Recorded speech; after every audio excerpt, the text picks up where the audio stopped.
We have gone beyond recruit to say, how do we help the employees to say, I have opportunity inside this company rather than being recruited away. So the way we talk about is, find the talent you need and grow the talent you have. You're listening to What Fuels You, where we deep dive with CEOs, entrepreneurs, and business leaders to learn more about their stories and uncover nuggets of wisdom we can all use. I'm your host, Shauna Swerland, CEO of Fuel Talent, an award-winning recruiting firm based in Seattle. Today's guest on the What Fuels You podcast is Anoop Gupta. Anoop is the CEO and co-founder of SeekOut, an AI-powered talent intelligence platform helping organizations recruit, retain, and grow their talent. Anoop started SeekOut after an 18-year career at Microsoft.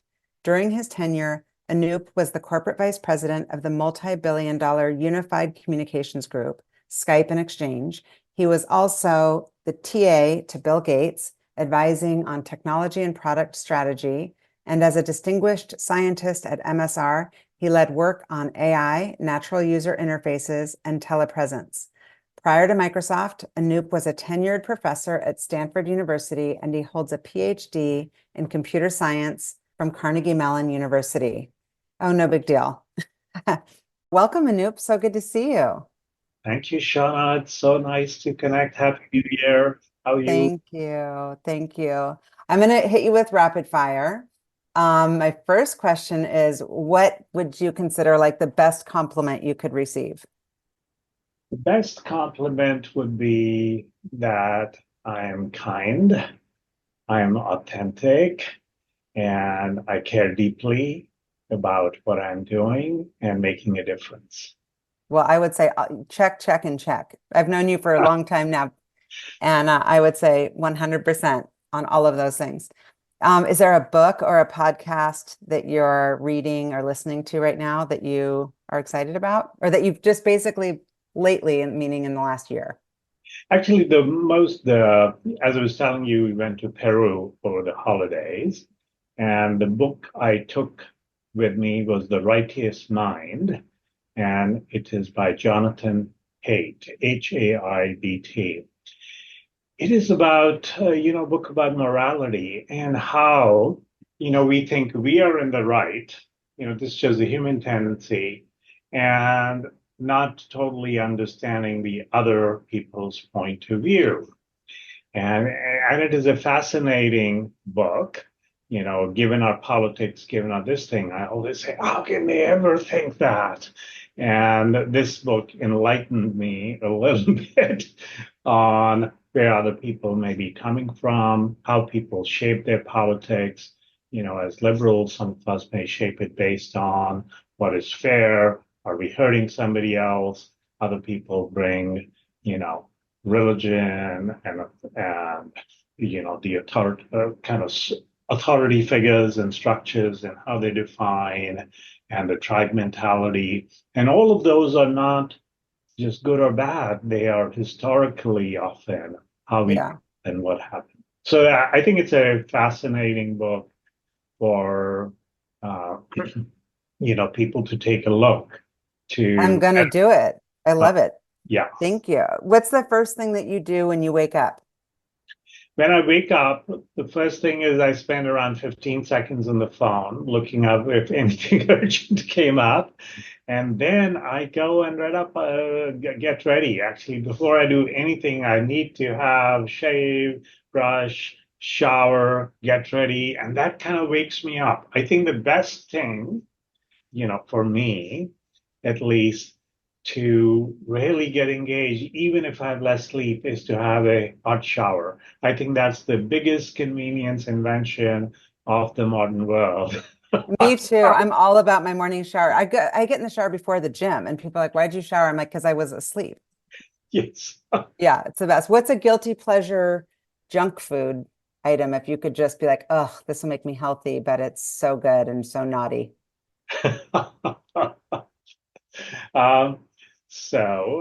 They're different. So I'm into ramen noodles. I love ramen noodles. They're not healthy, but if I have to eat and cook something light, so I'm into ramen noodles, big into chocolates.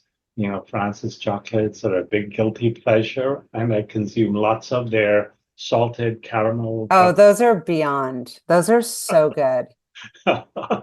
So good. Okay. Now I know. That's awesome. And so do you have any hidden talents? Do I have any hidden talents? So one is I love photography. And so, we have around 800 photographs from the Peru. I love sharing, a lot of the walls in the office if I was to show you. So photography is a passion that is there. Second is I am into vegetable gardening. So I'm very fond of my tomatoes and they're amazing. And somebody just introduced me to a website where they sell these amazing, varieties of tomatoes, heirloom varieties. So, You'll have to send that to me because my husband David loves to also do vegetable garden. oh, So, absolutely, after this, I will send you the link. I usually plant seedlings, in a big. This is seed. And I ordered like $75 of seeds. Uh, oh wow. I'm gonna have to come check out your garden. Maybe come over for a salad. I love it. So yeah. is there someone that you think of, one of your ancestors or someone who's maybe passed on that you would love to be able to talk to or have lunch with? One of my ancestors whom I might want to have lunch with, actually my maternal grandfather. I never had a chance to meet. He died within a year after I was born. And he influenced my mother, and my mother is my biggest hero. And, Oh, and the value she brings, and the care she brings, and the strength and determination for good that she brings. Um, it's funny because I feel like we're like friends, but I don't know a lot. I mean, obviously I got to research you for the podcast. I know that you grew up in Delhi, in India. thank you. And I also know that you moved around for your dad's work. I was surprised to see like including even Africa. So Yeah. tell me about how that shaped you. And you talked about your mom being your hero. Um, what was your childhood like? So, I grew up in a middle class family. My father was a government employee in the electricity department. In the early stages, we were in the state of Punjab, which is close to Delhi, and got transferred every 3 years. So, it was pretty fun. It's not like kids out here, I'm in the school, can't move. There, if you have to move like an army brat or whatever else, you just move and you learn to make friends. So the opportunity, in 1972 is when my parents moved to Africa. They moved to Livingston for 3 years. And my father was to help run the power plant that was there on the Zambezi River. Livingston is the place which is right next to Victoria Falls, amazing huge falls. And my parents put me in boarding school. They said, oh, the school's are not good. But the government paid, both for winter holidays and summer holidays, we could go and travel there. So two kinds of stories I'll tell about you. One is in India. I was uh, a very nitpicky, non-brave kid. I used to fuss about food, what I will eat, what I will not eat, how long I took to eat. My mom won't let my sisters get up until all of us finished. And my sisters absolutely hated me because I'll take infinite time in eating whatever I had to do. So they had to go. And so, I went to a very nice boarding school in Delhi. And within 3 months, I was totally fixed. I ate everything. I didn't fuss about anything. I was braver. So, uh, if you're having kid problems, send them to boarding school. Nobody cares whether you ate or not. And you say eventually, shit, I got to eat. Yeah, exactly. You're like, here's our little feeding window, and take it or leave it. Where are you in the birth order? And you just have I'm the youngest. I'm the youngest. So I have two older sisters. two older sisters. And Uh, where are they now? so one of my sisters is in Delhi, and the other is in Salem, New Hampshire. Oh, wow. Yeah. And do you get to Delhi often? I go twice a year. So my mother is now 92. And so, she says, you come and visit me and, we care. So I'll actually tell you a little bit about my mother and we can get to Africa after that. Um, so in many countries and cultures, there's thing, you're the younger son, you're the only son, come and stay. Stay in India. Why are you leaving? Whatever else. My mother never, ever asked me to do that. She said, no, you pursue what will bring you happiness and success and, all of the things you want to explore. But the promise you have to make is come and visit me.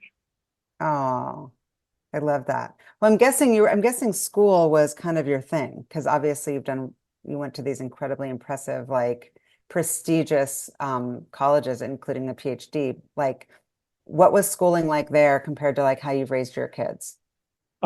Schooling there is a little bit, more academically focused. For the boarding school I was in, our principal was a mountaineer, and so we went, on lots of hikes and crazy things. I tell people that there's a Jim Corbett National Park, and there's a book about the man-eater tigers, in that park. And in India, they said, "Oh, we were running for the Duke of Edinburgh Bronze Award." They said, go hiking on your own. So they sent four of us kids out into the thing to do our stuff. And Wow. so we used to do all kinds of crazy things. And then a little bit about, the Africa part. So this was 72. Firstly, in India, nobody used to do air travel. Secondly, air travel was fancy at that time. Oh, yeah. As unaccompanied minors, you'll get all kinds of privileges. And then thirdly, because the journey was Delhi to Mumbai, Mumbai to Nairobi, Nairobi to Lusaka, Lusaka to Livingston, there were a lot of steps and we would stop in between. And we all often won't go directly. We would stop in Tanzania or we will stop in, Mauritius or other countries. So we got to visit a lot of places at a young age. Okay, and all the game parks and national parks in Africa. So it really broadened my outlook.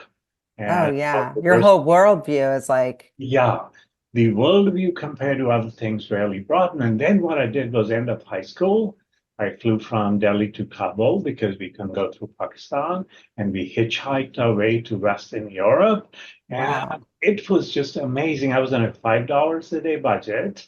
And, we met so many people along the way who invited us to stay with them. So, we were with some Iranian people in Kabul.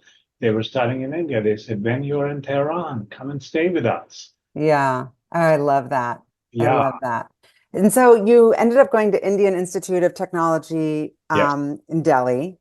And I mean, your parents must be very proud of you. What were you thinking when you made that choice as far as like what you wanted to be when you grew up? So, there are two kinds of, Indian parents, though the parents didn't influence me that much. There's engineer, be a doctor, be one of those things, yeah, and professional, and IITs are the best. And so they have a huge entrance exam. They take probably around 1.5% of the people who take the entrance exam. It's a 2 day. I took the first day. My parents were in Africa. I said, I'm not going for the second day. I am definite I'm going to fail. I did not pass it. So, pretty terrible things, but I actually, of course, got in. So they are amazing, institutes, highly competitive. That are in the people inside. So when I joined and I went there the first day, I said, no, I want to leave. There are too many smart people. Too intense. Too intense. Yeah. Were you thinking you wanted to be an engineer? What I wanted to be was more of a scientist, so it was engineering was a pathway actually to at that time get to the United States, get a PhD, get really deep into subjects. Yeah. And it was not, just become an engineer, though there's nothing absolutely wrong with that. But my aspirations were to do a lot more and go deeper. Yeah. So did you go straight from Delhi right to Carnegie Mellon? Yes. So you got your PhD at Carnegie Mellon. So there's no like, usually it's like undergrad, then master's, then PhD. You went straight. Yeah, the way the CMU is that there is no separate masters. In our class, there were only 18 students in the Oh, PhD wow. program Wow. that they get. It was a very exclusive, again, program Yeah.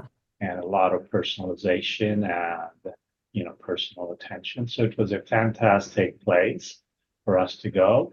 And Shauna, the biggest, uh, uh, not accomplishment, but the biggest, thing out of CMU was, of course, I got an amazing education, but I met my wife there, and we've been married ever since.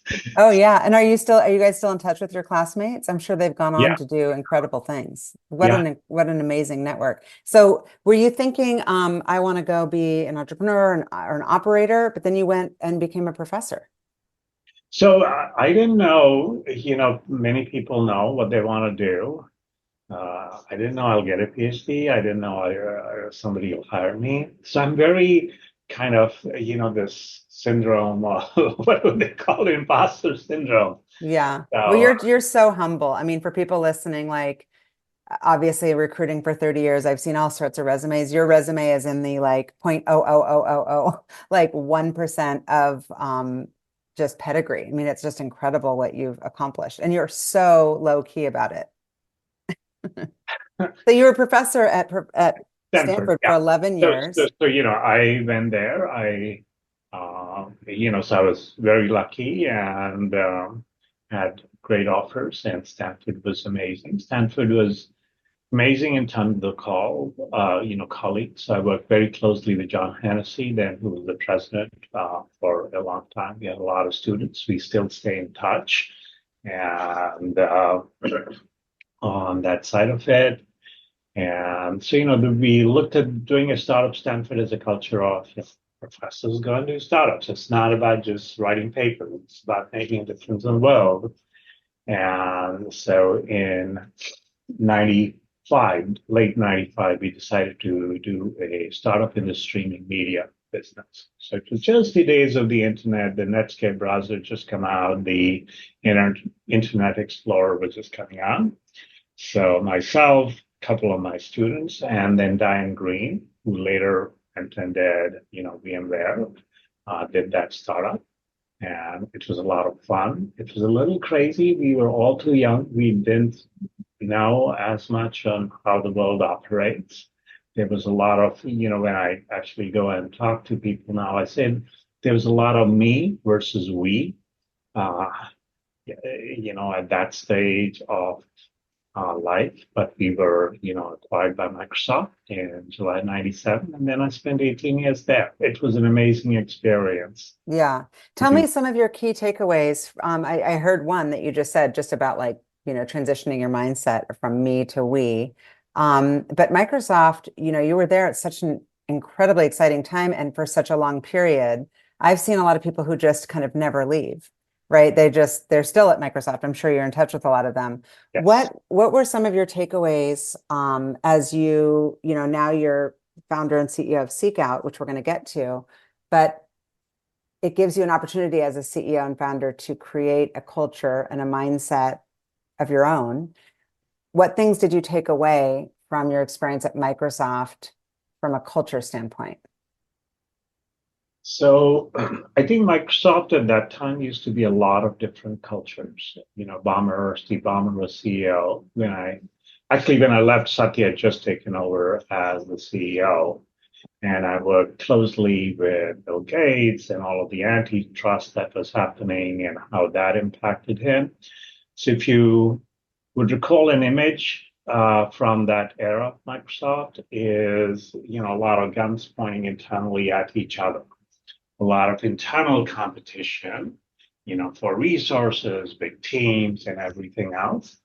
And less in terms of, true innovation, although Bill was driving hard, a lot of the, leaders below I felt had their own agendas and, not necessarily coming from a bad place in the heart. But that was there. One of the things, uh, when I left Microsoft, I say at Microsoft, you need one person to say no for the project to be killed. Okay. While in the startup world, you need one person, one VC, one funder to say To say yes yes. Yeah. for you to That's be, interesting. Yeah. pursue the idea. So many, projects and ideas and good ones and bad ones got killed. And I don't want to at all say that was a bad thing for Microsoft in the sense. So in a large company, you got to bring focus and such as broad focus and what you do.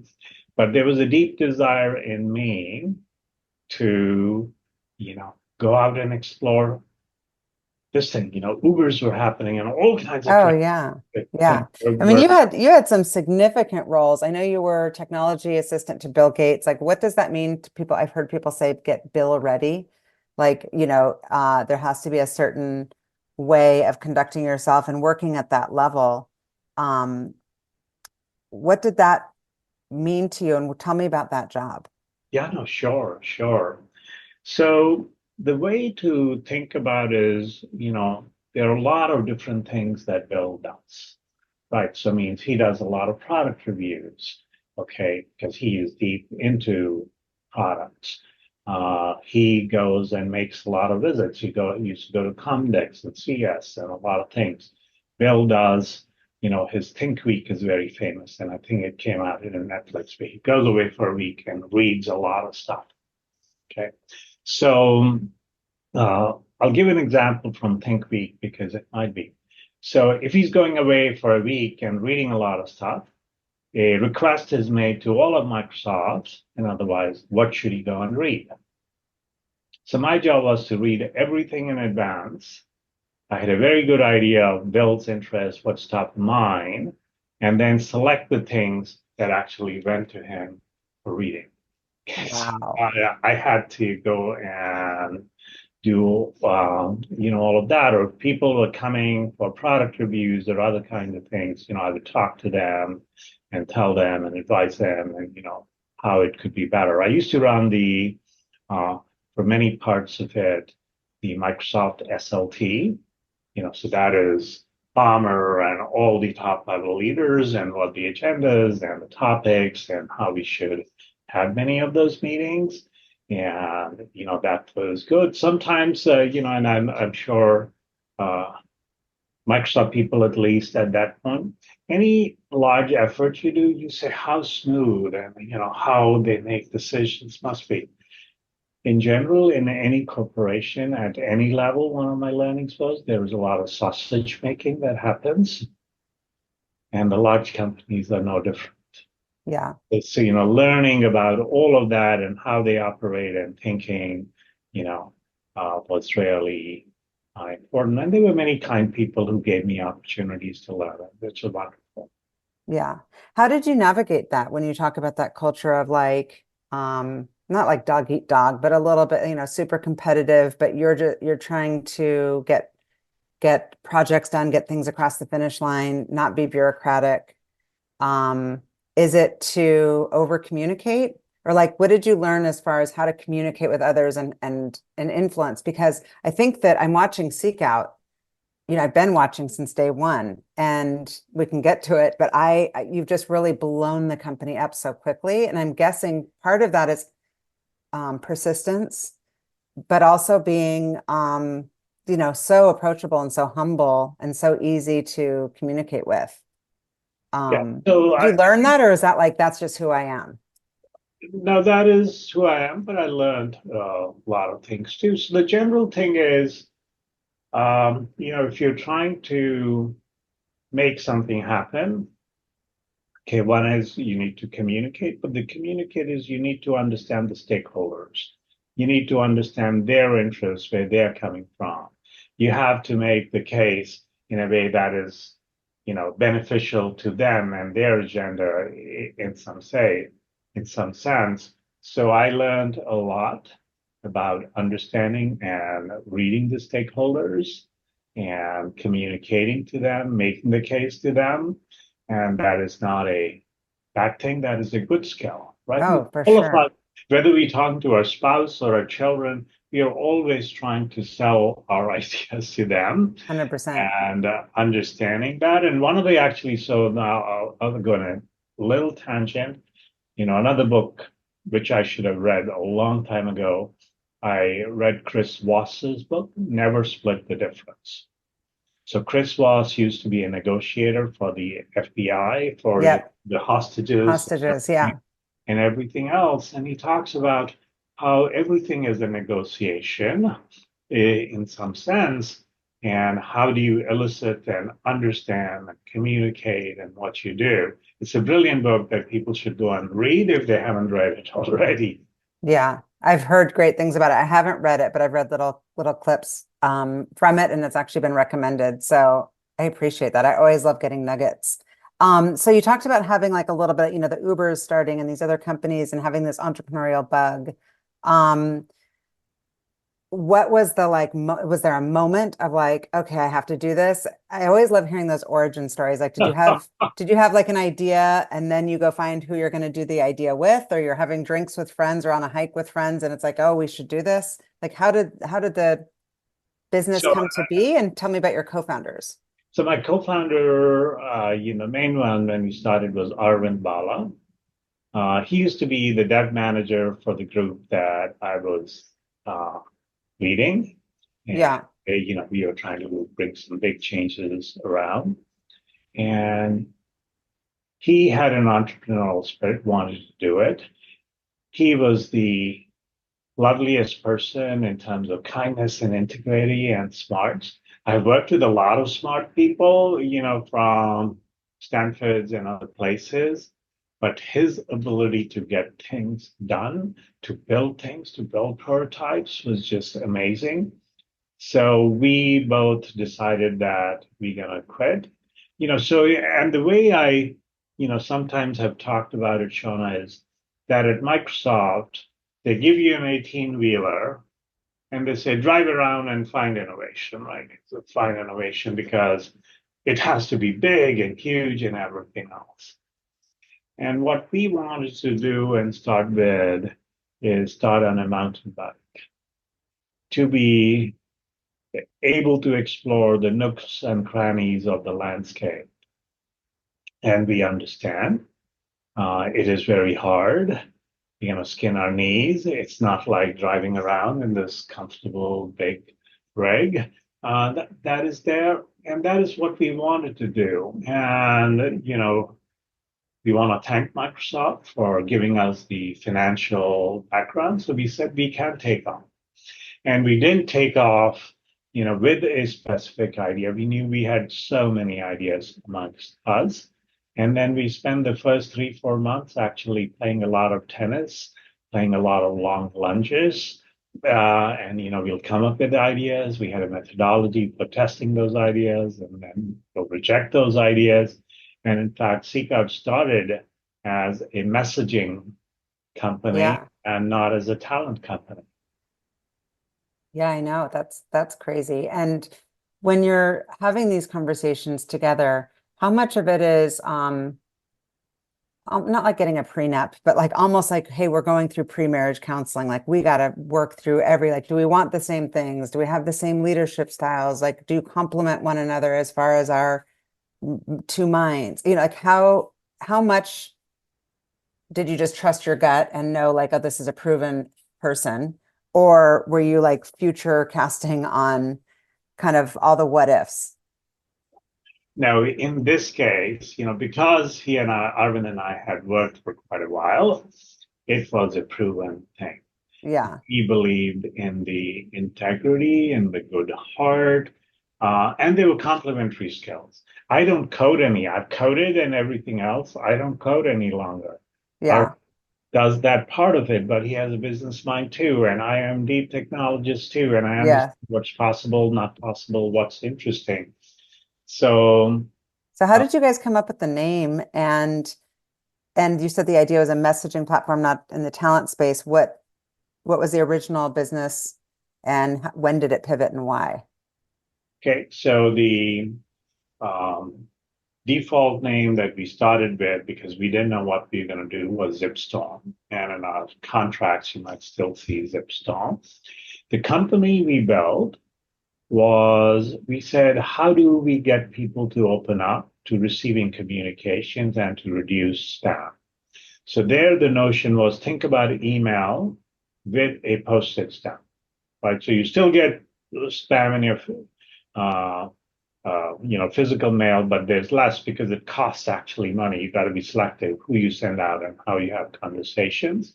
So we said for the attention economy, okay, we need to put constraints and friction on the sender side of the messages controlled by the recipient and still opening up to reach out because, you say we have something good to say. So we did that, but we were not successful, maybe not good marketing, maybe not good thinking, to get a very large community of people to do that. So for that, we did a bootstrapping this thing. We went and analyzed all resumes in the United States, and then we could tell you your career pathway is possible. What have people like you done? What companies they have gone to? What new different roles they have gone to? So we built something like that, actually a bootstrapping mechanism for the messaging business. Because then you sign up, you bring your profile, into the system. So the other side was not going up, but this side of, having the career insights, knowing what is to be done, was getting a lot more traction and interest, both from recruiters and other people. And that is when we said, oh, this is not working. We decided to pivot around 2.5 years, two years into the business.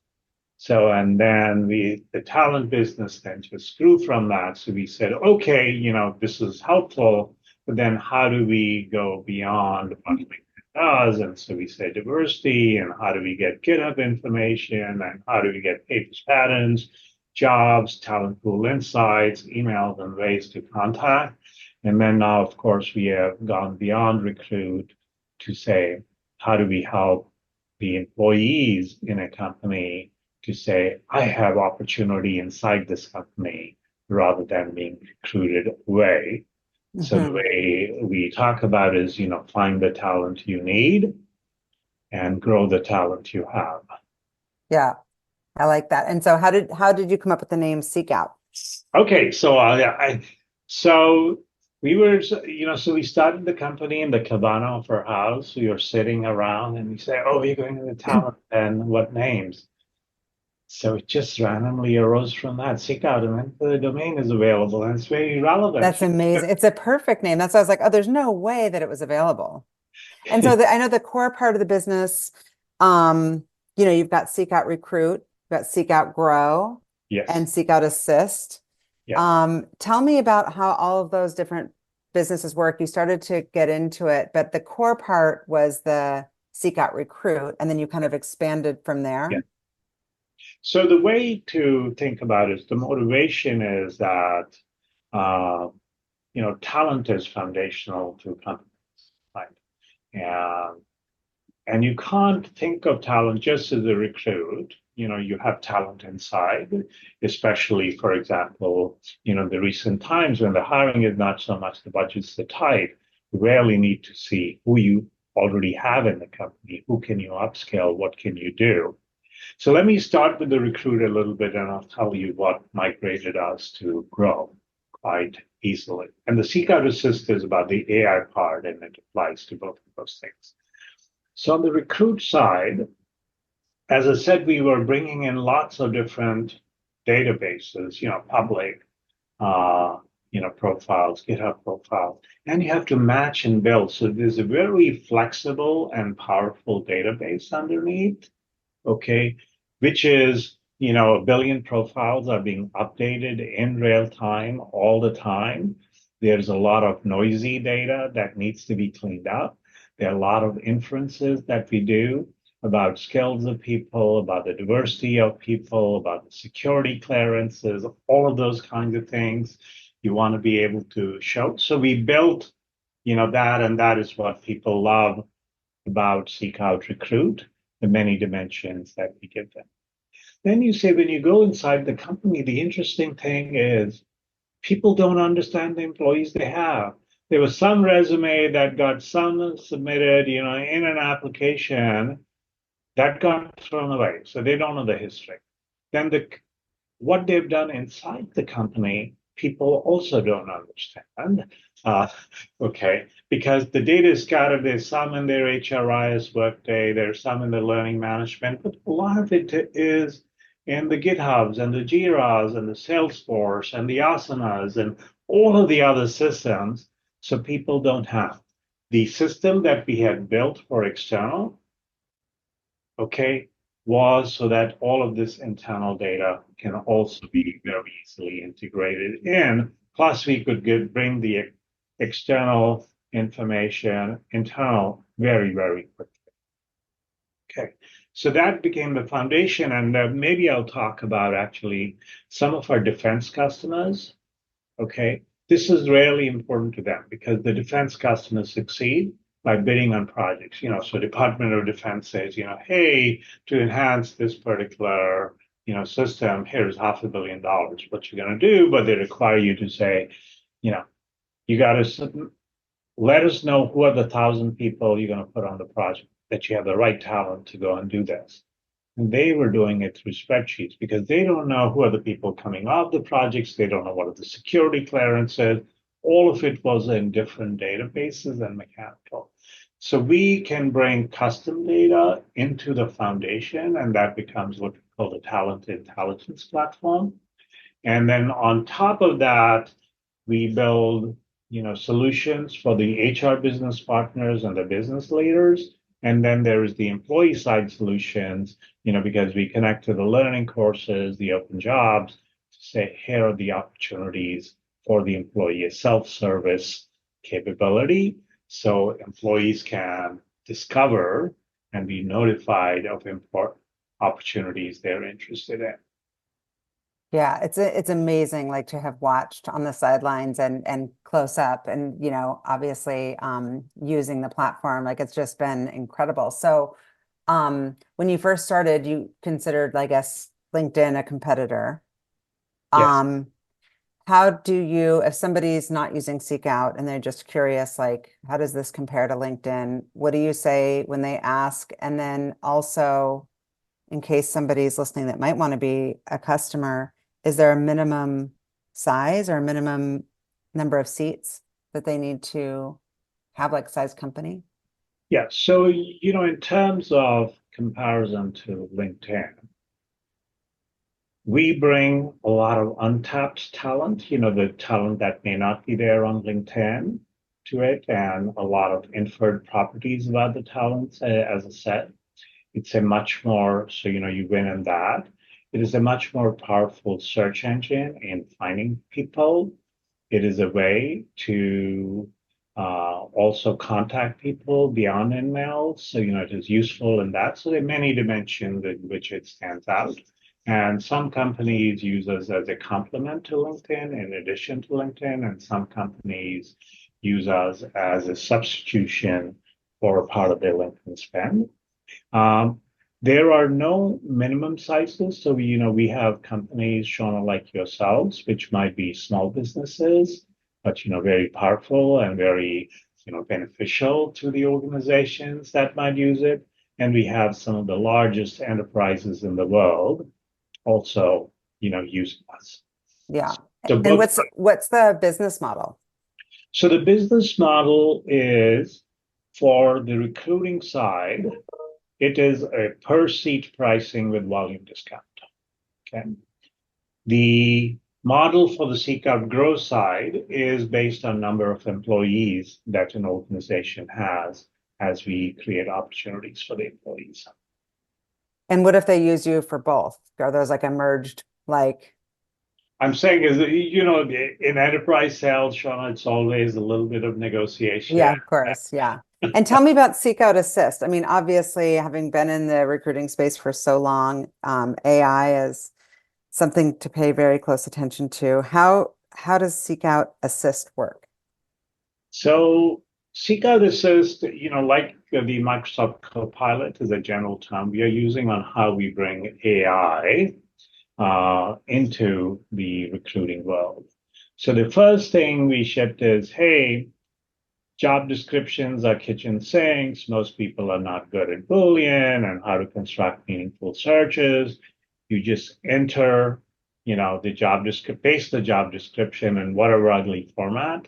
We will extract the stuff from it and construct a search and give you results, okay, which are hopefully very good to begin with, but you can manipulate. It's never starting with a clean state, but starting with a slate so that you can build a search. We say from job description to candidates, within less than a minute or to engage. The second thing we started using it was for messaging. Again, you find a thing and you say, I've got to write a message. You want to personalize the message based on the job requirements, based on what you have done in the past. How does it match? Why is it meaningful work or whatever else? So generative AI can be very powerful in doing that, but there's a lot of refinement on how do you do it well. So we have shipped that. We Yeah. got the HR Tech award for them. Yeah, Another I thing saw that, that. That was amazing. no, thank you, Shana. Another thing that is shipping this month is conversational search. So think about it as following, right? I will take an analogy and then come to SeekOut. So if you look at Excel, Excel has so much functionality. People don't know how to use it. People don't know what to do.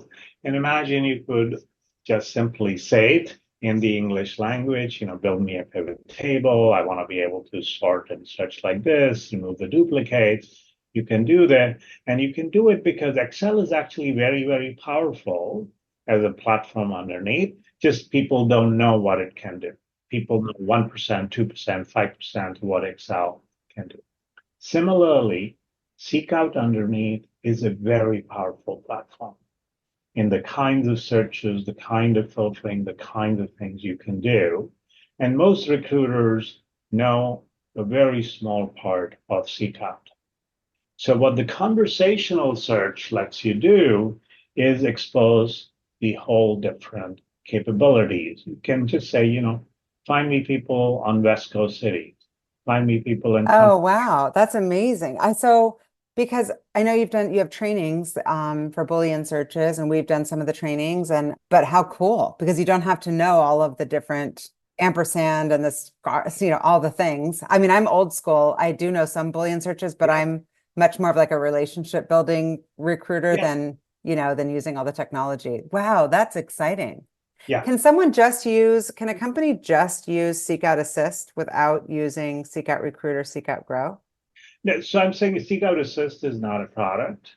It Oh, is it's something. not its own, it's just built under the other two It's built on top. or So on as top. a recruiter, you can, do all your searches using SeekOut Assist and never go to any Boolean or anything else. Yeah. We also give you the power of our power filters and other kinds of things. So you can use just one, or you can use one to start and then add the power of the rest of the things. So if you say, oh, find me veterans, you've done a great search, but you can click on a button and, get just veteran candidates.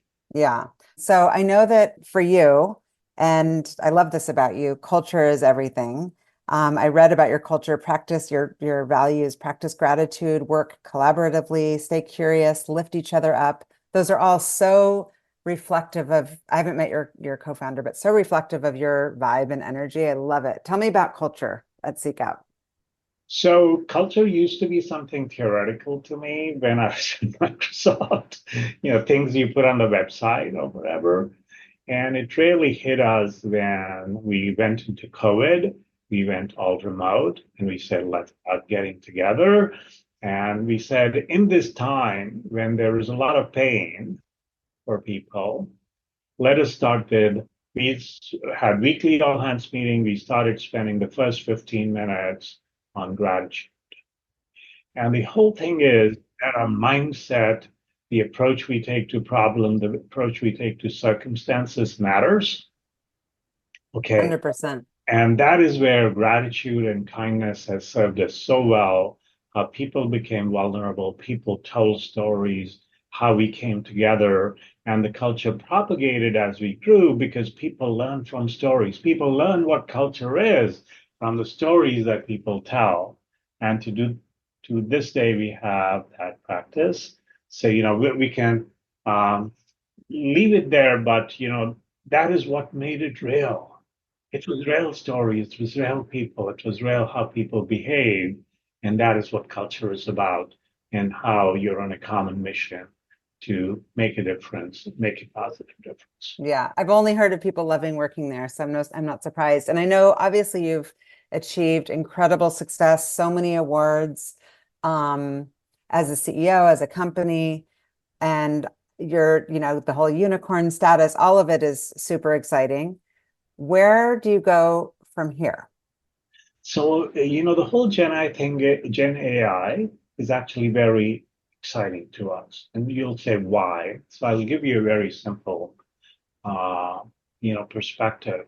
So all of, what we deal with people, finding them for jobs or how they can grow, it is about understanding people better. What skills they have, what experiences they have, what they can do. Turns out a lot of it is written in the English language. When you look at a resume, you have to read as a human what they did. Did they use this to build an application used by millions of 5 people? Or what kind of security, if you're working at SpaceX versus a car company? All of those things are in the English language. And then a lot of it is in the code you wrote or Salesforce, what you did. The power of Gen AI is that you can now start understanding that English, and you can start reasoning with that English language and the code and everything else. So I think we are all in a time of big transformation and revolution in some sense, because we will be able to go much deeper than we have ever done. And you couldn't do that 1 year before, and you can do that now. And the technology is evolving very fast. So what you will be able to do is going to be so much fun.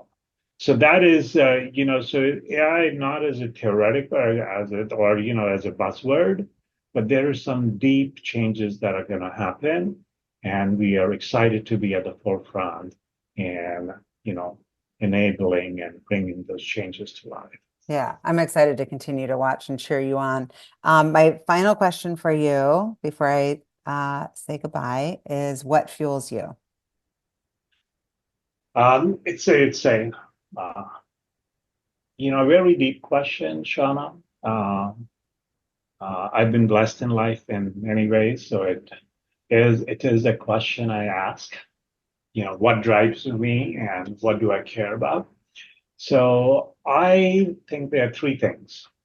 The first is I love working with good people. Working with colleagues where you come in and you say you're excited and you explore and they're kind and they're smart and so people, the colleagues, the people you work with is really important to me.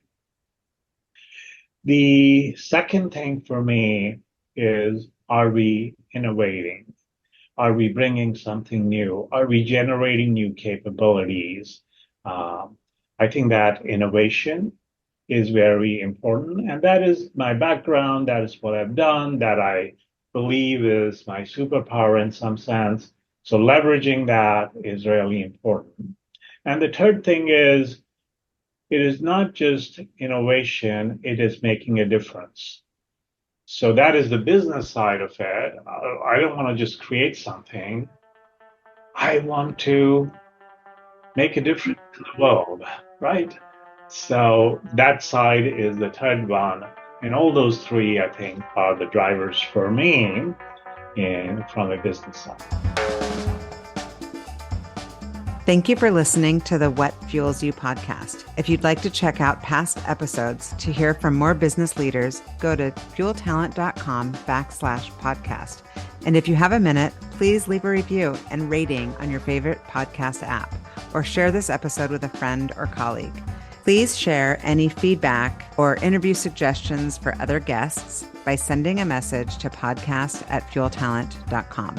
I'm Shauna Swerland, and thanks again for listening.